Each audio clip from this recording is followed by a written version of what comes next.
You're calling on the Senate to exercise its authority to stop President Trump's tariff regime here. Earlier today, as I'm sure you know, the president promised to veto the bill from Senators Cantwell and Grassley that would require congressional approval after 60 days. Now, John Thune says he doesn't think that bill has a future. So, Senator, what should be Congress's answer to the tariffs? Well, let's back up just a little bit. As you've been reporting all day long, every light is flashing red in terms of the economy, and that we really are on the precipice of sliding into a recession and maybe taking it worldwide. Meanwhile, the Secretary of the Treasury is going on Tucker Carlson to talk about all of the workers that Trump and DOJ have illegally fired and spin some tale about how all those people from the Veterans Administration or the NIH or the Social Security Administration can go work in these factories that will magically appear.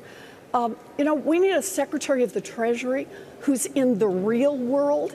And in the real world right now, he should be calling a meeting of FSOC. Remember, the Financial Stability Oversight Council, which is what we put in place after the crash in 2008. And this is the way that government, when the economy is doing what it's doing right now, the Secretary of the Treasury is supposed to pull everyone together and actually figure out a plan, call the plan, and then execute on the play. But that is not what our Secretary of the Treasury is doing. So that puts us in a position where Congress needs to act, and Congress can actually do it using the authority that Donald Trump himself is using. He's using something called IEPA, but the point is that if Congress says, no, there is no emergency here, then Donald Trump loses his ability to put all of these tariffs in place. So we need to act. We need a Secretary of Treasury to do his job. The Democrats in Congress are ready to act. But if the Secretary of Treasury won't act, then we need the Republicans to step up, join the Democrats, and put a halt to these tariffs that are truly wrecking the worldwide economy. Well, Senator, the president argues it's going to help the U.S. economy, that this is actually about bringing manufacturing back to the U.S., protecting American workers, and lowering trade deficits with other countries. Is there something fundamentally wrong with that objective, or it's simply the means that you take issue with? The objective is exactly one that I have advanced for years. Of course, tariffs should be one of our tools in the toolbox of economic policy. And there are times when appropriately executed that we could use a tariff, for example, to onshore a specific supply chain or to help build up manufacturing that we want to have here in the United States. But you do that in a thoughtful, integrated way, instead of a haphazard number around tariffs applied to everyone with no thought at all about whether or not those tariffs will actually have a negative impact on manufacturing that's currently going on or any manufacturing that anybody might try to get underway. Instead of actually supporting manufacturing and good jobs, the way Donald Trump has done this has been to scare off anybody from investing here in the United States in any kind of facility that takes years to be able to build and expand and get it going. He's forcing people to pull back. That is not good for American workers. It is not good for building jobs here in America. It is not good for onshoring our manufacturing. You need a thoughtful policy, and that is the opposite of what Donald Trump has offered. We heard from Larry Fink today, Senator. BlackRock CEO says he believes that a recession is already underway, that the CEOs he talks to say the same thing. Do you agree? And should the Federal Reserve announce an emergency rate cut tonight? Look, I am really worried about whether we are already in a recession or just right on the edge. All of the lights are flashing red. And Larry Fink points this out, but he is not the only one. There are a lot of folks who are starting to say this and a lot of evidence in that direction. Where our focus should be right now is on preventing it from getting any worse. And we can do that. You know, this isn't some outside shock. This is not some war in some distant land that's caused this problem. This is not that the markets are imploding because suddenly all of the bad mortgages are coming to light, like in 2008. One person has started the dumbest trade war in the history of America.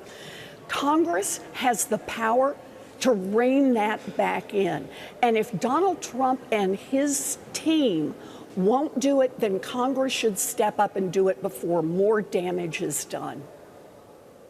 Well, does one person also have the power to provide a check on that damage? To get back to Joe's question, Senator, even if the Fed were to issue an emergency rate cut, would that be enough to stem all of the bleeding that you think could be happening in the U.S. economy as a result of these policies? Look, the Fed chair himself on Friday just said that he is concerned that this haphazard tariff announcement is going to drive up inflation and drive up unemployment simultaneously.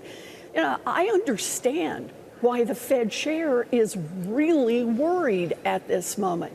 The one person who can stop this problem is Donald Trump.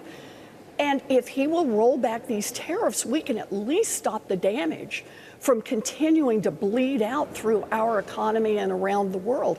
And if Trump won't do it, then we just need some Republicans in the House and the Senate to grow a backbone and do what they know is right. You know, I don't know anybody in Congress who's saying, man, this is a great idea. What a cool move. They are really worried about what's happening. They're hearing it from their own constituents at home. But they have the power to fix it. So let's put the pressure on those Republicans to join with the Democrats and take away the authority from Donald Trump to be able to continue to roll out a tariff policy that has the potential now to put millions of people out of work, cost millions of people their savings, their retirement, and start shutting down businesses throughout this country. Looking at a letter that you sent, in fact, led senators signed by all 11 Democrats on the banking committee. It's to the chairman, Tim Scott, demanding a hearing on the impact of President Trump's trade war. I mention this because you're going to be involved in a hearing tomorrow, Senate Finance Committee, with the U.S. Trade Representative, Jamieson Greer, who I can't imagine realized the timing of this hearing when your invitation first went out. Is that the person you want to talk to? Who else would you bring before the banking committee, if not the president himself? You bet. I am ready to talk to Mr. Greer tomorrow about what we can do right now to stop the bleeding, what we can do to try to rescue this economy before it is hopelessly caught in a recession. I want to ask that of Mr. Jamieson, and I'm going to ask him what it's going to take him to step up and tell the president to stop this tariff policy that is terrible for workers all across this country. Well, I wonder then, Senator, how much authority you really think the U.S. Trade Representative has, or how much sway in impacting the president's decisions. I could ask the same about the Secretary of the Treasury, of the Commerce Department, of others for that matter. Well, you know, I hope you're listening to your own question, and that is, these are the very people that Donald Trump said were the best people to do policy in each of their chosen areas. Donald Trump's the one who chose his trade rep. Donald Trump is the one who chose his Secretary of the Treasury. By golly, they ought to be doing their jobs right now. Instead of having the Secretary of the Treasury go on Tucker Carlson and spin out fantasies, he ought to be calling together the rest of the economic advisors under the powers given him under Dodd-Frank, putting them together and putting a plan in place to rescue this economy. That's what the FSOC, the Financial Stability Oversight Council, was deliberately built for. And that is the job that was given to the Secretary of Treasury. Step up and do your job. And if Donald Trump has any, Donald Trump should listen to his Secretary of Treasury, if his Secretary of Treasury will do his job. That is the question. And if none of them will do their jobs, Congress needs to do its job and take away this authority from Donald Trump. And I just want to be clear, we're running out of time on this. Every single day that goes by, every hour that people are saying, I'm not investing there, I'm laying off workers, every single minute, it gets more and more dangerous for our economy and for the worldwide economy. It is time for the Secretary of the Treasury to do his job. It is time for the President to do his job. And it is time for Congress to do its job.